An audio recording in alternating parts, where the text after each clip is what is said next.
guys, thanks for joining me for another video. In this one I'm doing a two-part series, and the first one I'll be doing the grayscale painting, and the second one I'll be adding color to the grayscale painting. It's a process I do sometimes, but it's still something I'm trying to refine and figure out how to make better, just to see what works better for me overall as I move forward trying to make a ton of art for this video game. Anyway, thanks for tuning in, and let me know what you think in the comments below. So in this video I'm creating a creature that is a hybrid between an elephant and a tiger, so it's called a Chimera, and we're calling this guy Tiphant. So I'm starting out just by laying in the basic values, and as I said earlier, this painting is just going to be a grayscale painting, which allows me just to focus on the form and rendering the shadows and blending without having to worry about the colors.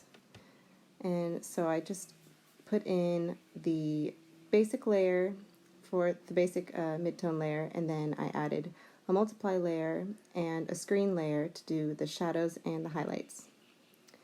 Now I'm mapping out where I want to put the stripes, and I'm using a multiply layer for that as well so that it doesn't change the shading underneath the stripes.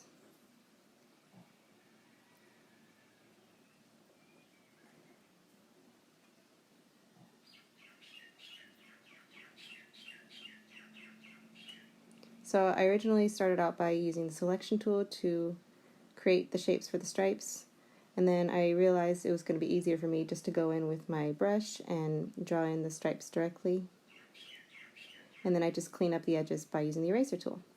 So I go over all of this with another, I believe it's a screen layer,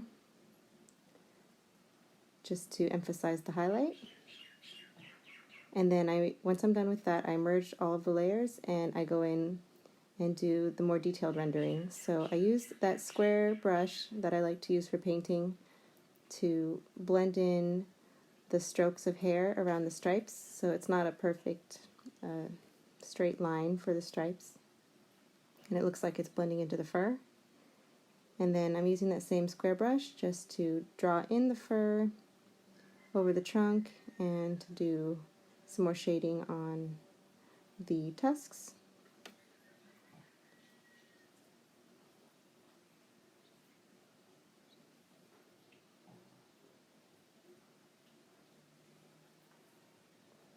And so now I'm just trying to get the perspective right and fill in all the details. This part's the fun part, because you don't have to think as much during this part when you're doing the rendering, because that's what the first section is for, the first part of the process where you do the sketch. That's maybe the hardest part for me, is the design and the sketch to make sure everything's aligned in perspective and makes sense with the anatomy.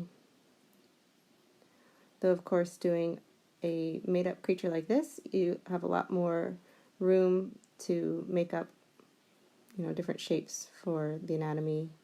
Though you do want it somewhat based in real creature forms, so I look at reference for elephants and reference for tigers for this one. So I made the body more of an elephant shape, and then the legs are based more off of a tiger's paw. It's mostly because I like how tiger paws look. There's a little bit more shape to them than an elephant leg is straighter. So I thought this would make for a more interesting picture.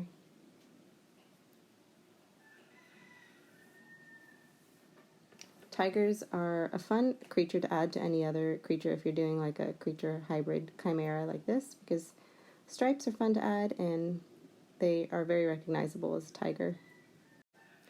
There's a couple other chimera creatures that we have in the game, and I'll probably be doing videos on those as well, so I'll make like a little chimera series.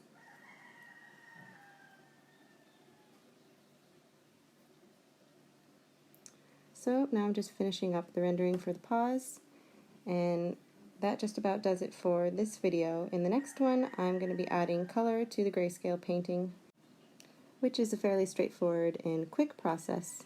So that's one of the reasons why this is such an appealing way of doing things.